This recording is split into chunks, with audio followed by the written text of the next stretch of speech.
Tinggi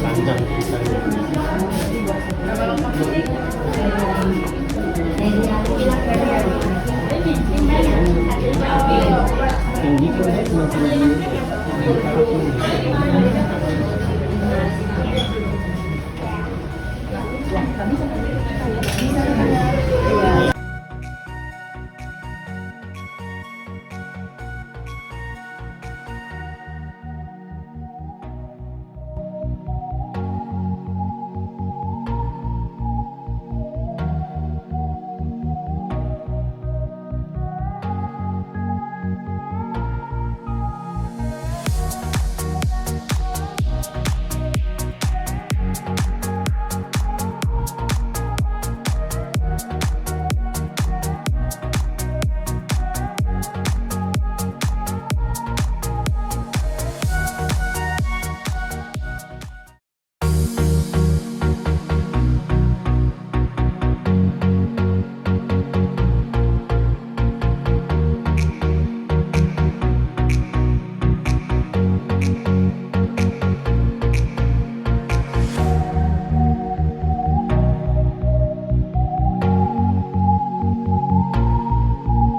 kalau misalnya pada gula darah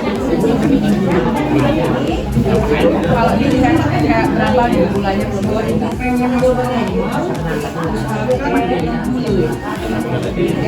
boleh ke dokter.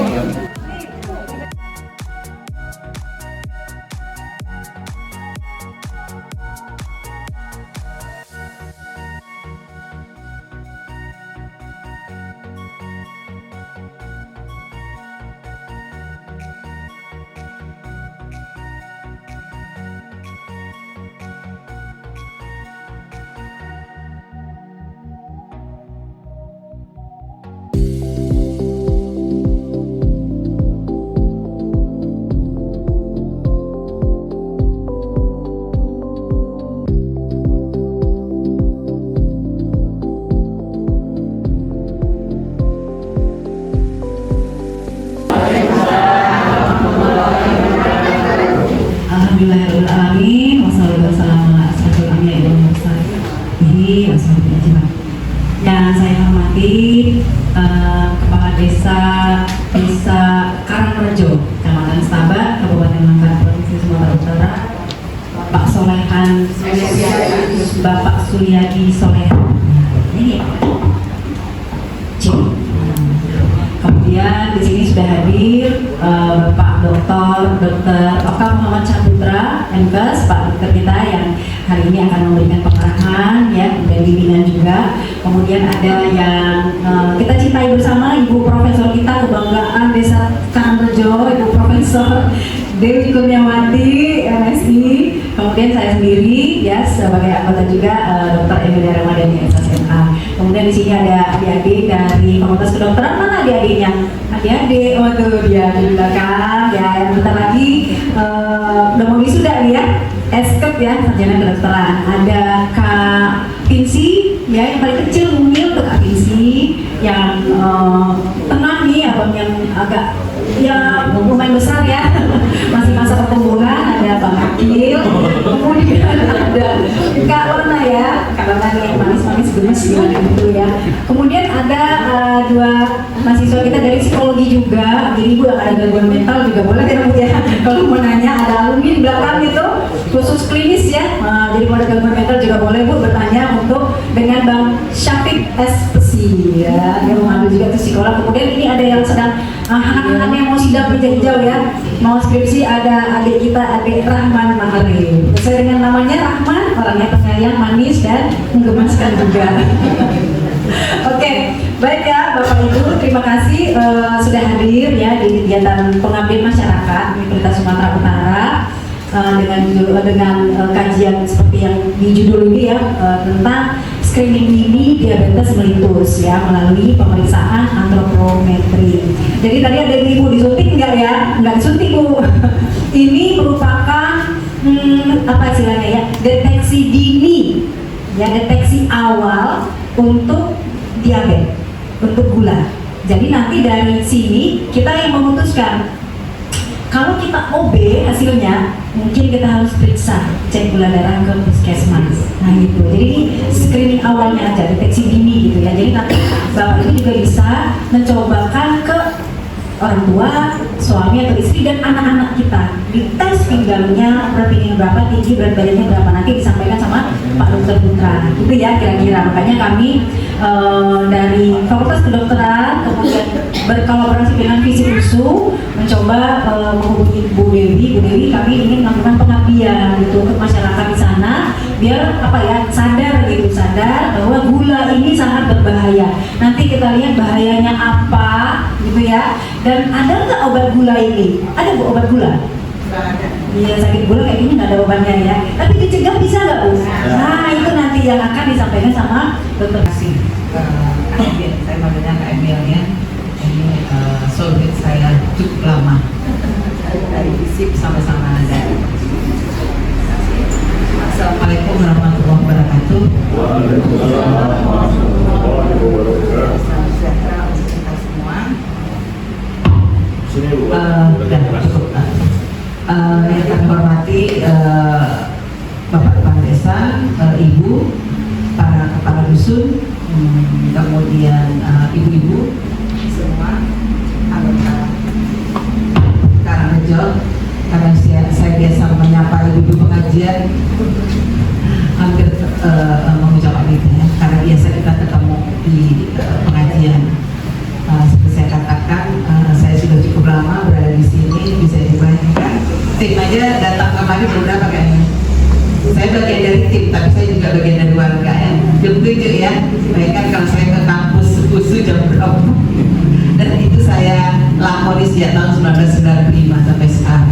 Kan gitu ya, sudah 30 tahun untuk saya. Alhamdulillah dengan izin Allah tentang pendidikan kesehatan. Nah, kami dari tim ada Dokter Putra, ya saya sebutnya Pak Dokter kan gitu ya. Kak Emil, kemudian saya sendiri. Iya ya. Dan para mahasiswa dari Fakultas Kedokteran, terima kasih sebagai bagian dari tim. Karena pengabdian masyarakat itu adalah kolaborasi dari dosen dan mahasiswa Bapak Ibu semua agar ini efeknya adalah ke masyarakat. Kita sudah beberapa kali ya. Saya kira dengan Pak Kadis kita sudah 2 atau 3 kali. Sebelumnya juga Kak Emil sudah kemarin kan gitu ya. Jadi kita sering memang melakukan pengabdian. Dan kenapa saya pilih desa saya sendiri? Ya harus diutamakan kan gitu ya, sama dengan kita mengutamakan tetangga untuk memperhatikan. Saya kira saya tidak akan berpanjang kala supaya Pak Dokter akan menjelaskan tentang bagaimana penyakit DM itu ya. Karena di rumah saya juga dalam posisi itu loh Bapak Ibu.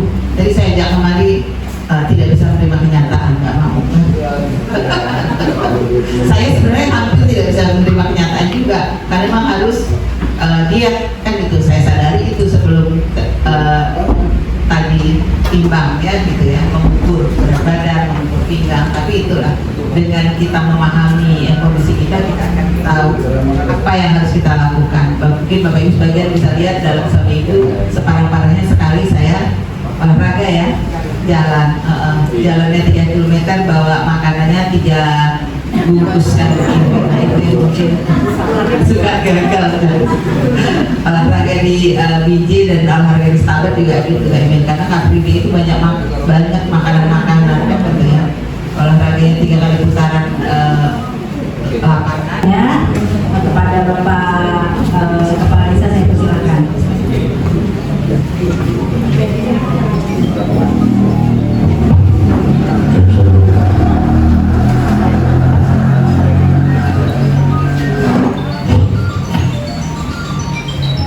Bismillahirrahmanirrahim. Assalamualaikum warahmatullahi wabarakatuh.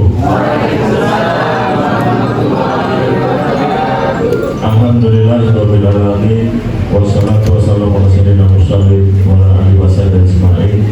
Wa man tabi'ahum bi ihsan ila yaumil din. Amma ba'du.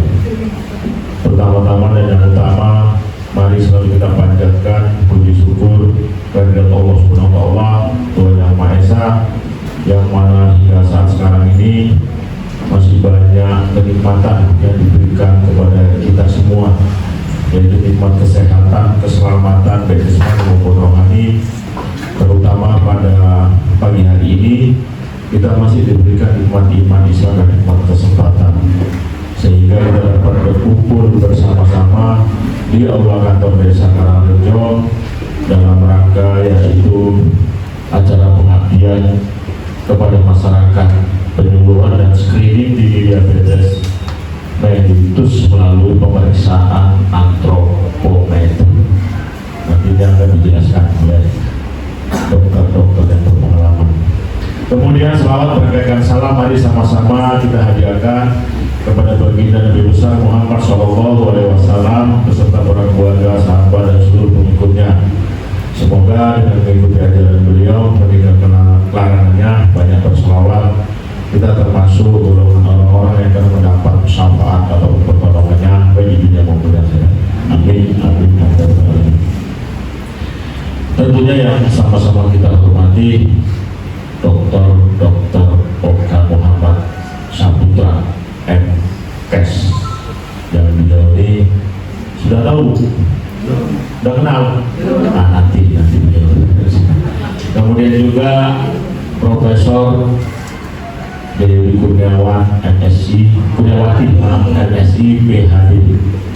Terkenal kan Bu? Ada yang belum kenal ya? Warga Karangrejo lah. Luar biasa nih kalau nggak kenal ini sama beliau.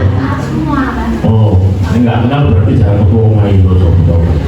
Kemudian juga Ibu Dokter Emilia Ramadhani SOS MA. Kenal kan Bu? Tadi kan kenal sendiri. Bu Mati kok kemana-mana ini. Jadi tentunya juga yang sama-sama kita hormati mahasiswa siswi kedokteran dari Universitas Sumatera Utara yang tidak bisa saya sebutkan satu karena saya belum kenal juga. Kemudian juga yang saya hormati ibu-ibu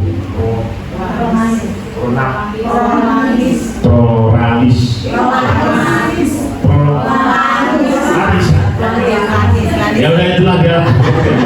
Nah itu jangan pada pagi hari ini. Kemudian juga perangkat desa, bapak-bapak kepala dusun.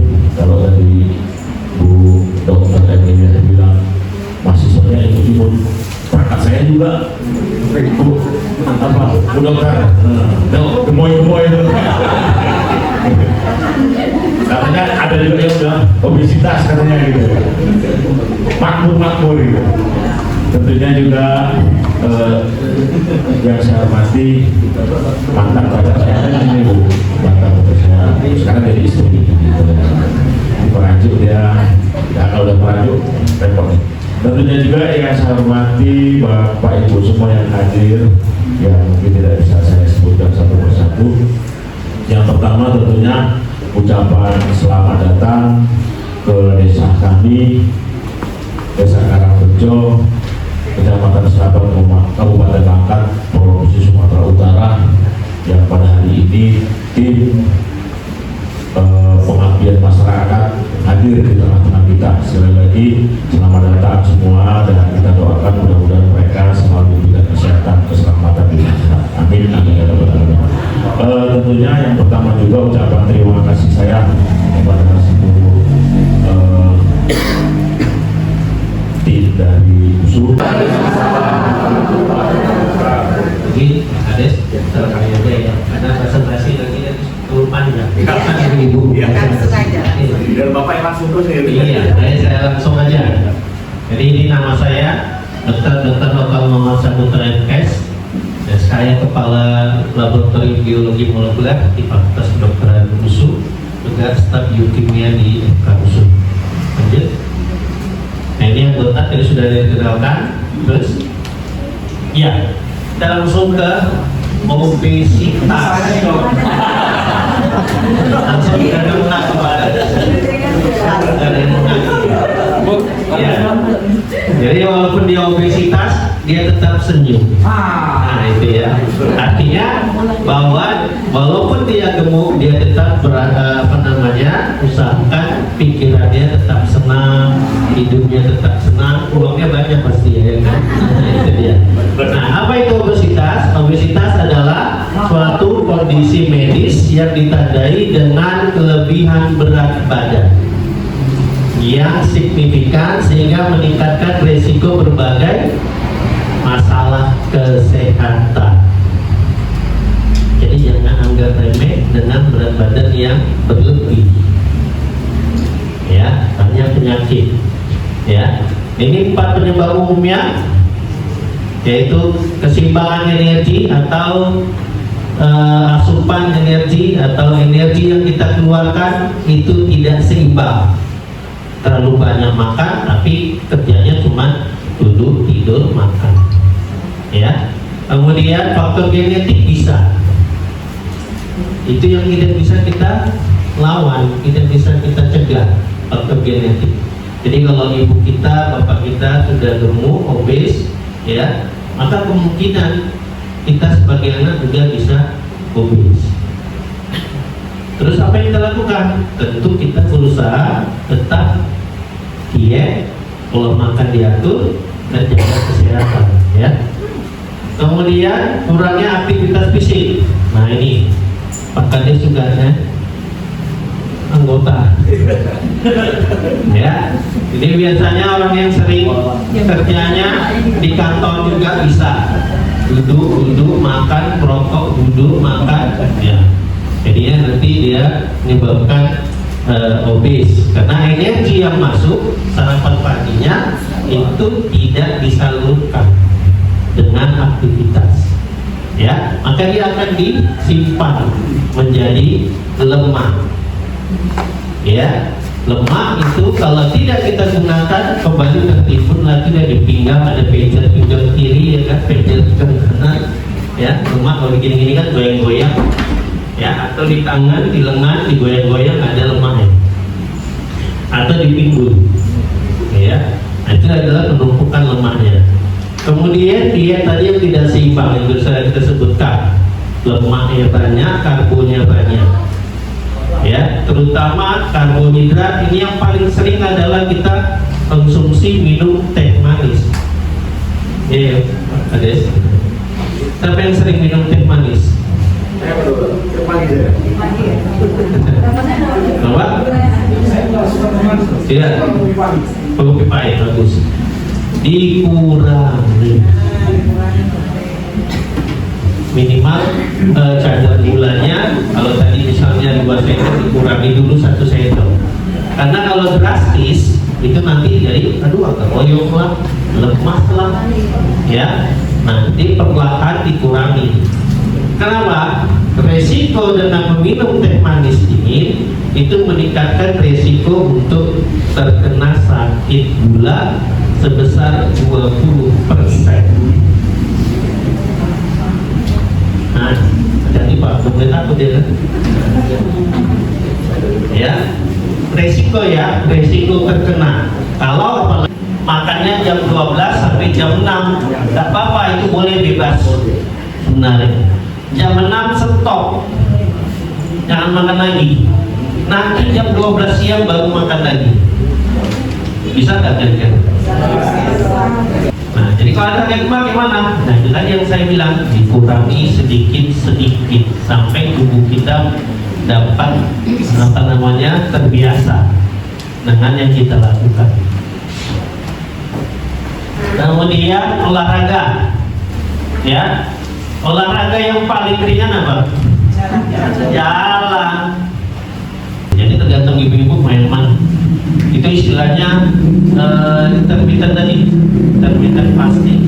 Jadi puasa yang kita atur pola makannya, ya, pola makannya diatur, ya. Jadi jangan nggak makan lah pagi nggak.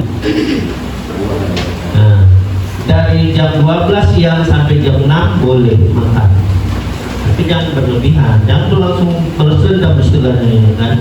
Ya orang puasa balas dendam teh manis, gelasnya apa, nasi apa semua, nggak boleh juga, tetap dalam keadaan yang normal. Kalau pengobatannya kita tetap harus sampai kadar gula darahnya itu sudah normal. Ya, kalau dia memang karena insulin, ya harus suntik insulin. Ya, disuntik insulin, pakai suntik nggak? Obat aja masih ya. Oke, itu Bang. Tetap kadar gulanya, pola makannya diatur. Coba dibilang mungkin puasa tadi, kita minta fasting tadi, ya. Jam 12 sampai jam 6 sore boleh makan, jam 6 sore sampai jam 12 siang tidak boleh makan, terutama karbo dan lemak. Minum teh pahit boleh, kalau suka air putih boleh, buah boleh, tapi jangan berlebihan. Kalau buah itu ada gula yang namanya fruktosa, itu juga bisa dirubah menjadi glukosa. Nah, itu tetap dalam batas normal. Oke, ya silakan. Terima kasih Om. Luar biasa tadi pemaparannya. Jadi kayaknya itu badan penonton itu saya kan gitu ya. Saya terima kasih sekali gitu. Jadi ini ilmu bagi saya. Cuman yang saya jadi pikiran sekarang Bos, ada tadi faktor gen kan ya. Mau namun sama Allah saya nggak akan mungkin yang akan leluhur saya kan. Iya. Karena saya merasa faktor gen itu juga ketika saya pulang ke Jawa, ke Banten, kakek saya juga obesitas gitu. Kan gitu, kebetulan waktu saya juga hipertensi dan apa namanya, gula lah kan gitu. Jadi bagaimana caranya sementara kan nggak mungkin kita melawan kodrat irada tadi kan gitu. Saya itu obesitas kan gitu. Iya. Nah, kalau bulan saya memang pernah saya itu sekitar 180, 200 bulan. Nah, itu tadi kalau malam itu tadi saya bilang dong. Kalau nggak ada KPK bukan.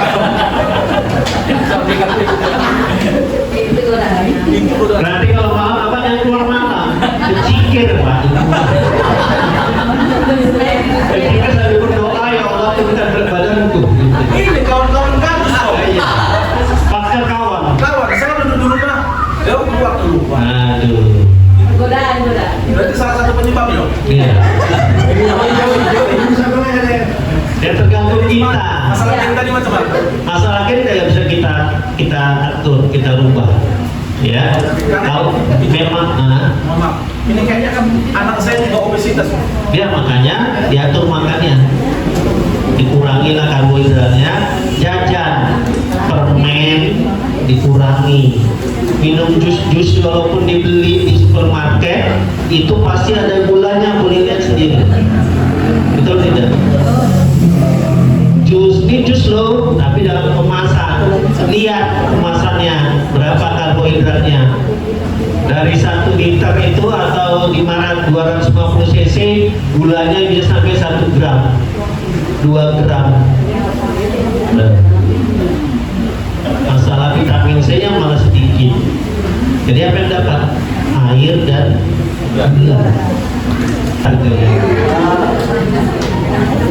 Diabetes itu kan yang merusak pankreas, sementara pankreas itu yang memproduksi insulin. Nah, pertanyaan saya, bisa nggak pankreas itu diperbaiki insulinnya? Gak bisa Pak, karena kalau begitu karena pankreas itu kan memproduksi insulin. Kalau dia sudah terganggu, maka insulinnya juga terganggu. Nah, gitu. Jadi kita yang atur, kita yang atur sendiri pola makan kita, ya supaya insulin kita tidak naik atau tidak terlalu turun. Kalau turun juga nggak boleh kan? Nah, itu nanti tidak ada yang mengelola makanan yang kita makan. Karena saya pernah ada PKI di tahun 2019. Oke. Yang memang saya itu Pola makan ya. dari 2019 sampai sekarang saya punya pahit. Kopi pahit. Oke. Yang pola makan memang saya rombak seperti biasanya. Apa itu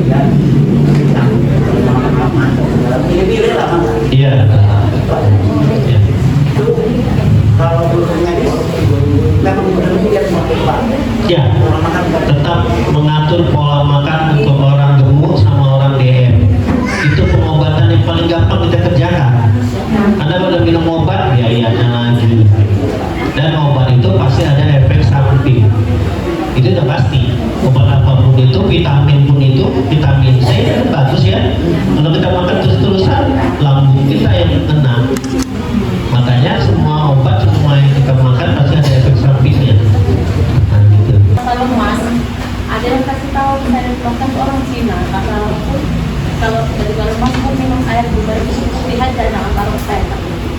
Jadi saya lakukan seperti itu dok. Kalau misalnya solusi buat saya, yang saya tanyakan kalau saya dari baru masuk yang harus dilakukan apa buat saya? Betul.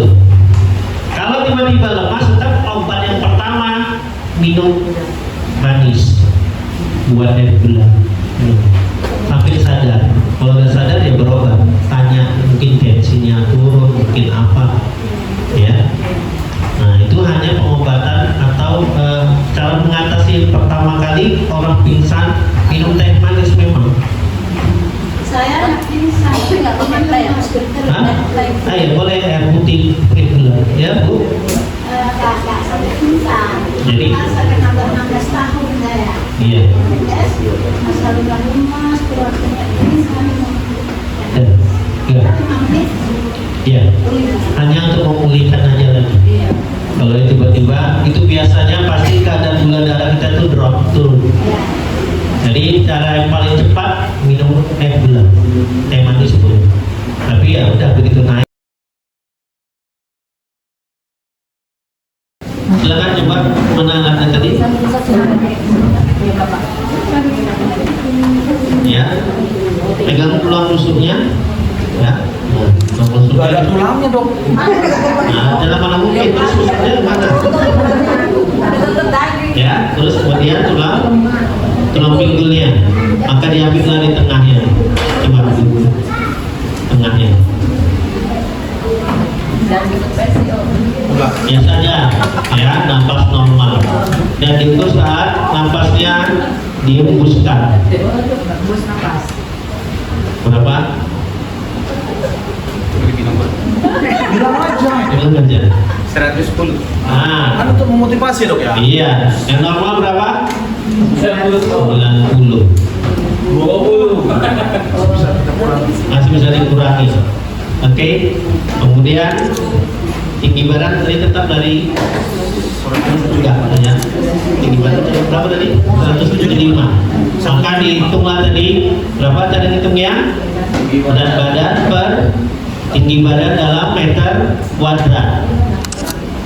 Ya, itu untuk mengukur tinggi IMT, indeks massa tubuh normal. Berat badan kita tuh normal nggak sih? Ya, oke Pak, terima kasih. Oke. Ya, kalau kita nanti masuk dalam, ini kan ada ya, kita bawa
warga Karangrejo.